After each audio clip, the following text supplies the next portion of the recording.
हर रोज एक press conference होती है, सारी पार्टी के पुराने लोग, पुराने साथी, दोस्त भी, दीगर लोग भी छोड़ छोड़ के जा रहे हैं और फिर कह रहे हैं कि नहीं जी हमें मजम्मत करते हैं, ये नहीं होना चाहिए था, ये बड़ा ये है, अब बड़ा ऐसा हो गया, बड़ा गलत हो गया।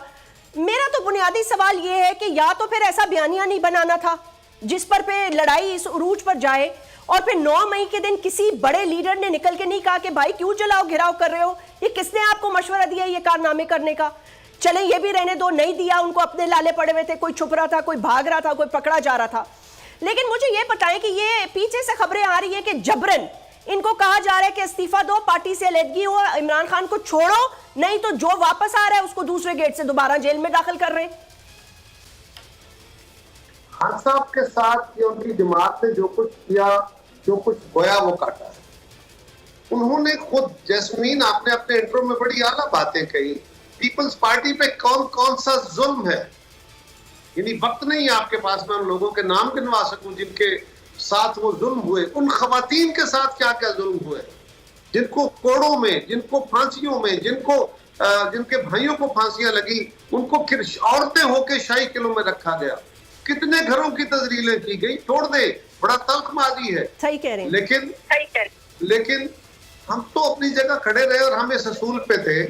हम तो जब बीबी शहीद हुई और लोगों नौजवानों ने गुस्से में कहा कि पाकिस्तान ना खपे, हमें पाकिस्तान नहीं चाहिए, तो जरदारी साहब ने उठ के कहा कि चुप करो, पाकिस्तान खपे, हमें पाकिस्तान चाहिए, पाकिस्तान जिंदा रहेगा, हम तो वो हैं।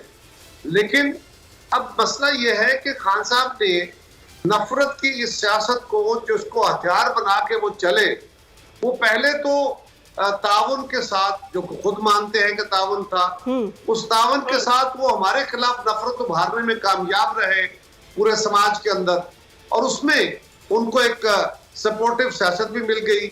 और जमात भी कैसे बनी थी, यानी वो जमात जिसकी 2018 में, 20 में, 2017 तक तो कोई बड़ी हैसियत नहीं थी, लेकिन 2018 के इलेक्शन से पहले अचानक एक पूरे ब्लॉक के ब्लॉक जा रहे हैं।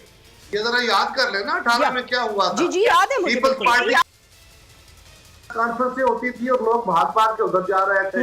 अब वहां उनको अपने कर्मों जर्मों का फल भुगतना पड़ रहा है और अपने किए की सजा मिलनी शुरू हुई है।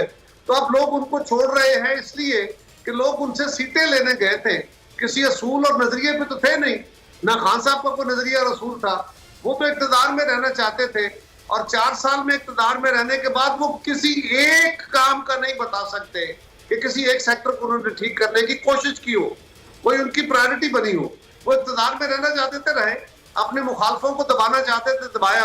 अब उनके साथ जो लोग गए थे, जब खान साहब ने खुद ये लड़ाई कभी अमेरिका के साथ, कभी चीन के साथ और कभी पाकिस्तान के इदारों के साथ, कभी अदालतों के साथ, कभी अपोजिशन के साथ उस वक्त की, और आज वो कौमी इदारों और एजेंसियों के साथ, और फिर इस हद तक कि उस नफरत को बढ़ाते बढ़ाते वो अपने कारकुनों, वो अपने साथियों, वो जलसों में, वो मीटिंगों में बाकायदा हलफ लेते थे, ट्रेनिंग देते थे कि अगर मुझे गिरफ्तार किया गया तो आपने तुर्की की तरह बाहर निकलना है, हमने हकीकी आजादी हासिल करनी है, हमने जहाद करना है, और अगर मैं आपको काल दूं तो ये करना। ये किसके खिलाफ वो कर रहे थे, और फिर उसका रिजल्ट भी आ गया। अब आपने फरमाया कि 9 मई को उनकी क़यादत जो छुप रही, किससे छुप रही थी, कोई छुपने वाला अमल नहीं था। उस वक्त तक तो कोई गिरफ्तारी नहीं थी, बल्कि याद करें 9 मई को तो उनके बहुत सारे दोस्त, साथी सोशल मीडिया पे कह रहे थे कि ये देखें लोग निकल आए हैं, पाकिस्तान में इनकलाब आ गया है। वो तो उसको ओन कर रहे थे। अब जब उसकी सजा मिलना शुरू हुई, जब उन आग लगाने की, घर जलाने की, हमारे दिफाई इदारों पे हमला करने की, रेडियो पाकिस्तान जलाने की और बहुत कुछ करने की जब सजा की तरफ बारी आई, तो अब उनको समझ आई कि जनाब ये तो काम खराब है। और साथ ही साथ वो लोग अब और बहाने अपने और जगह ढूंढने शुरू हो गए। उन्होंने खान साहब का साथ दे छोड़ना शुरू कर दिया है। तो ये खान साहब के अपने कर्मों जन्मों का उनका कमाया हुआ सारा कुछ काम।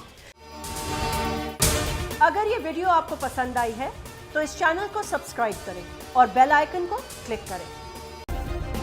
सब्सक्राइब करें और बेल दबाएं ताकि कोई खबर रह न जाए।